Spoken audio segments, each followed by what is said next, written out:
Bienvenidos a una nueva clase de desarrollo personal. Hoy vamos a tratar las características de la persona, concretamente su naturaleza social. ¿Qué nos mantiene sanos y felices? La pregunta esencial que nos vamos a hacer hoy es ¿qué nos mantiene sanos y felices? Y espero que al final de la clase podamos dar respuesta a esta pregunta. Ese es el objetivo de la pregunta esencial. Para recordar, nosotros tenemos que ubicar dónde está la felicidad. La felicidad está como un apetito concupiscible, podríamos llamarle gozo, que es parte del apetito sensible, es una tendencia a nivel racional, aunque está emoción, pasión, tendencia está en el nivel de acción psicoemocional. Y sanos, pues está en la facultad motriz, es decir, en la parte físico-somática, puramente el cuerpo, por decirlo de alguna manera más sencilla. Y con esto vamos a dar inicio a la clase. Si tuvieras que invertir ahora en lo mejor para tu futuro, ¿dónde pondrías tu tiempo y energía? En una encuesta relativamente reciente de esta generación más reciente a la que probablemente tú perteneces, se les preguntó cuáles eran las metas más importantes de su vida. Y el 80% de ellos dijo que una meta importante para ellos era hacerse ricos. Y otros de esos mismos encuestados, el 50% de esos mismos jóvenes adultos dijo que su meta más importante era volverse famosos. Y también se nos dice constantemente que trabajemos más, que nos esforcemos para lograr más. Da la impresión de que debemos conseguir estas cosas para tener una buena vida. El panorama de una vida depende de las decisiones que toma la gente y el resultado de esas decisiones. Es algo casi imposible de obtener porque gran parte de lo que sabemos de la vida lo sabemos preguntando a la gente que recuerde su pasado. Y como sabemos, la retrospectiva es de todo menos exacta. Olvidamos un montón de fragmentos de lo que nos sucede en la vida y a veces la memoria es francamente creativa, es decir, nos inventamos las cosas. Entonces hubo eh, un grupo de investigadores allá por el año 1938, pues se planteó lo siguiente: ¿y si pudiéramos ver vidas enteras durante todo el tiempo mientras se van desarrollando? ¿Y si pudiéramos estudiar a las personas desde la adolescencia hasta su madurez para ver qué es realmente lo que hace a la gente feliz y saludable? ¿Creen ustedes que se puede hacer esto? Pues sí, se hizo. Les estoy presentando aquí a Robert Waldinger, que dio una conferencia TED explicando en ese momento eh, en qué va este estudio. Durante el estudio de desarrollo de adultos de Harvard, puede que sea el estudio más largo de la vida adulta en la historia. Durante 75 años siguieron la vida, o siguen todavía, porque es un estudio que continúa, siguieron la vida de 724 personas, todos ellos hombres, año tras año, preguntándoles sobre su trabajo, su vida en familia, en su hogar, su salud, Y claro, preguntando todo ese tiempo sin tener la perspectiva de que cómo resultarían sus vidas. La verdad es que estudios como este son realmente raros. Casi todos los proyectos de este tipo se desmoronan cuando pasa la primera década porque muchas personas abandonan el estudio o por falta de financiamiento o por distracción de los investigadores o porque alguien muere y nadie continúa con la investigación de campo. Pero, en fin, gracias a una combinación de suerte y persistencia de varias generaciones de investigadores, este estudio todavía sobrevive. Unos 60 de los 724 hombres que comenzaron con este estudio siguen con vida, todavía participan en él. La mayoría tiene 90 y tantos años y ahora van a comenzar a estudiar los más de 2000 hijos de estos hombres, es decir, una segunda generación. Y este señor Robert Waldinger, de la conferencia TED, es el cuarto director del estudio. Bueno, desde 1938 comenzaron a rastrear la vida de dos grupos de hombres. El primer grupo empezó el estudio cuando ellos estaban en la universidad, en segundo año de la Universidad de Harvard. Todos terminaron la universidad durante la Segunda Guerra Mundial y luego la mayoría se fue para la guerra, la Segunda Guerra Mundial. El segundo grupo que siguieron era un grupo de niños más desfavorecidos, los más pobres de Boston, niños elegidos para el estudio específicamente porque provenían de las familias con más problemas y más desfavorecidas de Boston de la década de los 30 del siglo XX. La mayoría vivía sin nada, sin agua corriente y sin agua caliente, que en esa ciudad es bastante importante porque hace muchísimo frío. Cuando ingresaron al estudio, se entrevistó a estos adolescentes.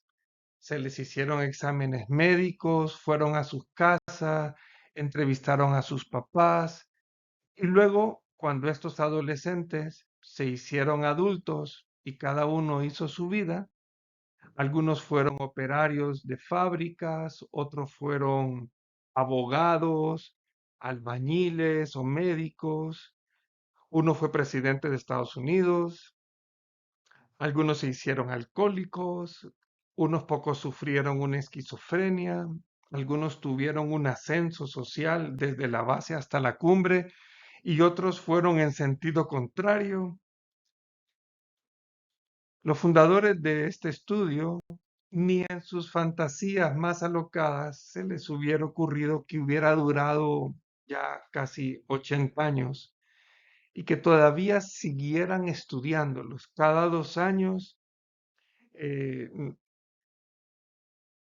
los investigadores llaman a estas personas, les preguntan si les pueden enviar otra serie de preguntas sobre sus vidas y muchos de estos hombres de Boston se preguntan, pero ¿y por qué quieren seguir estudiando mi vida si mi vida no es tan interesante? Sin embargo, para tener una imagen más clara de estas vidas, no solo les mandan cuestionarios, no solo les mandan entrevistas en sus salas de estar, sino que consiguen sus historias clínicas, les sacan sangre, escanean sus cerebros, hablan con sus hijos, graban en video las conversaciones con sus esposas sobre sus preocupaciones y cuando hace más o menos unos años, finalmente le preguntaron a las esposas si querían sumarse como miembros del estudio. Muchas mujeres contestaron, vaya, ya era hora que nos incluyeran.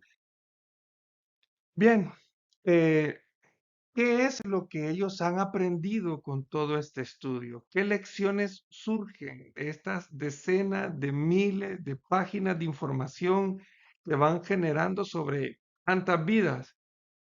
Bueno, las lecciones no tienen que ver ni con la riqueza, ni con la fama, ni con trabajar mucho.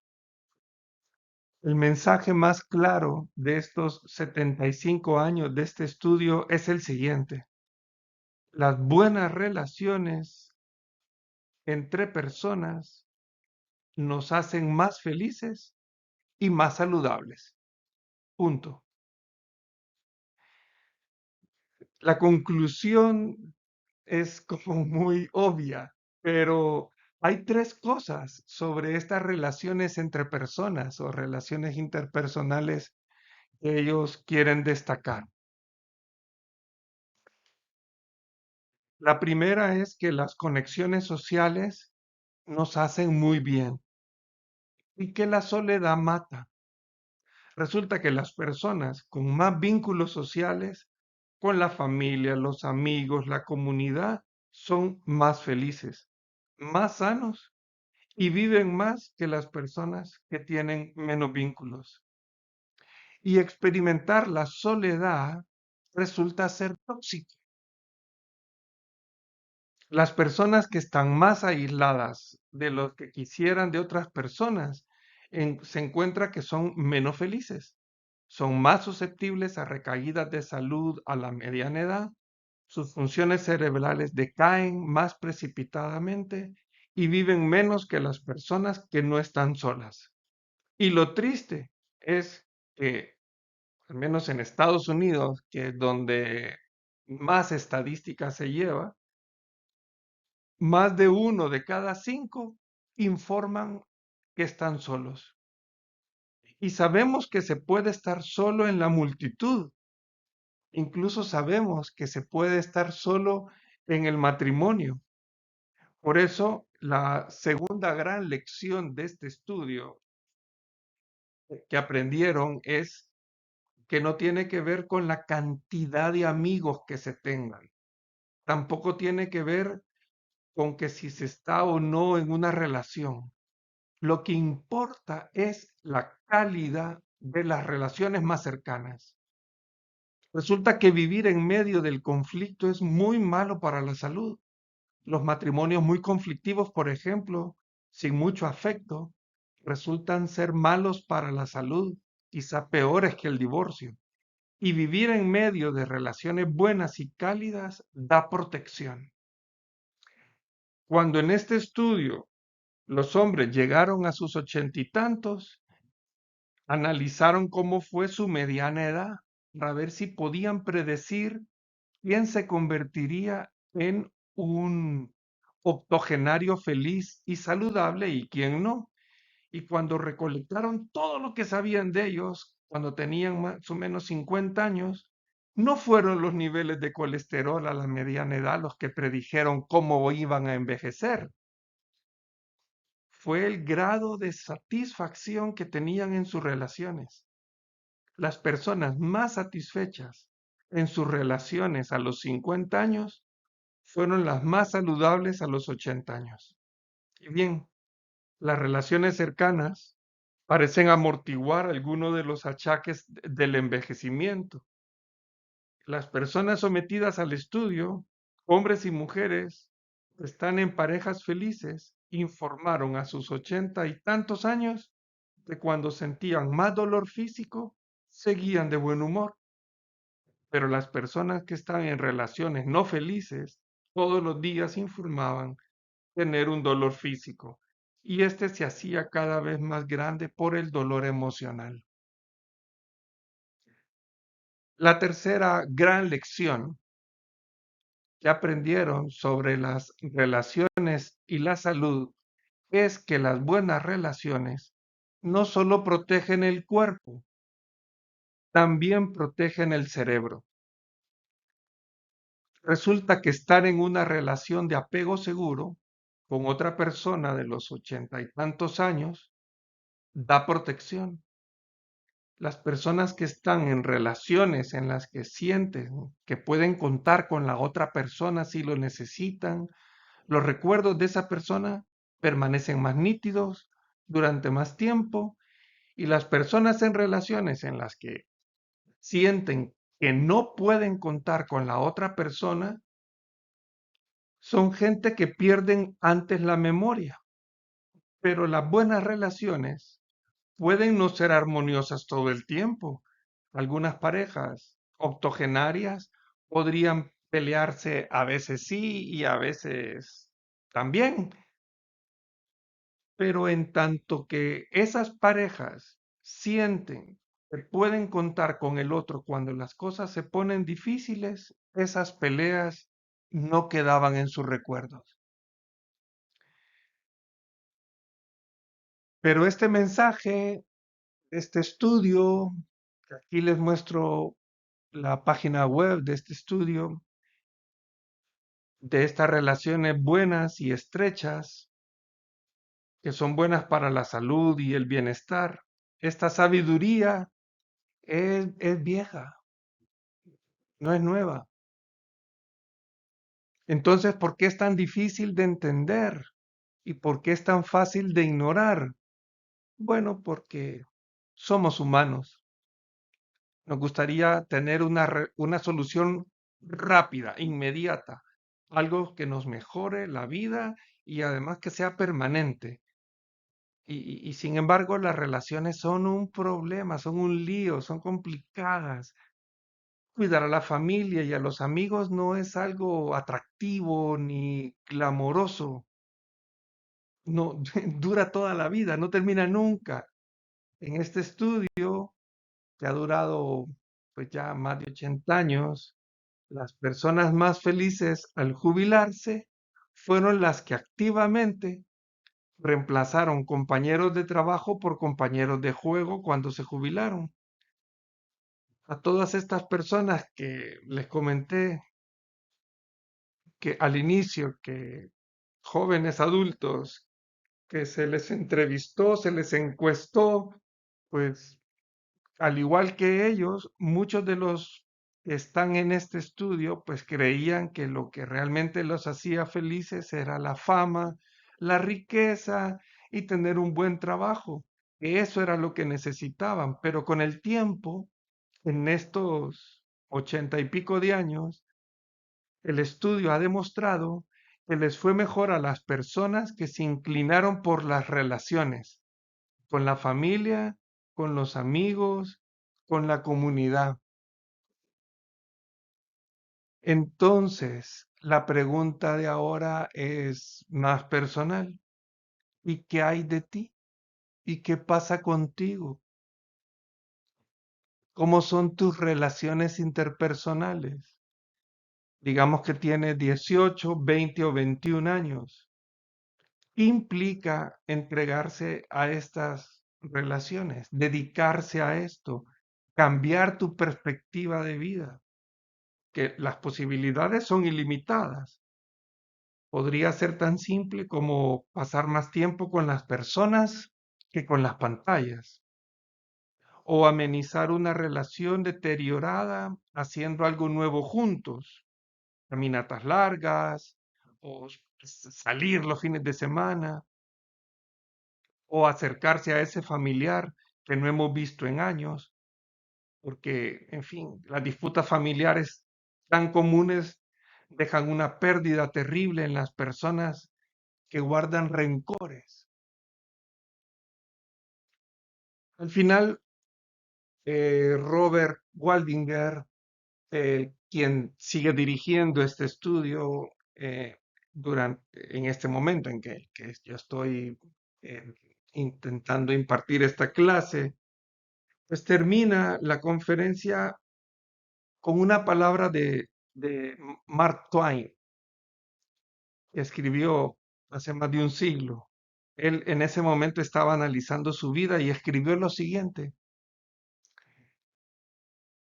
no hay tiempo, muy breve es la vida para disputas, disculpas, animosidades, pedidas de cuenta. Solo hay tiempo para amar.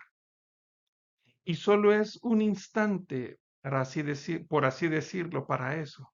La buena vida se construye con buenas relaciones. Bien, espero que con lo expuesto puedas contestar a la pregunta esencial y veas por qué es tan importante aprender desarrollo personal, antropología filosófica o metafísica del hombre. Nos vemos en la siguiente clase.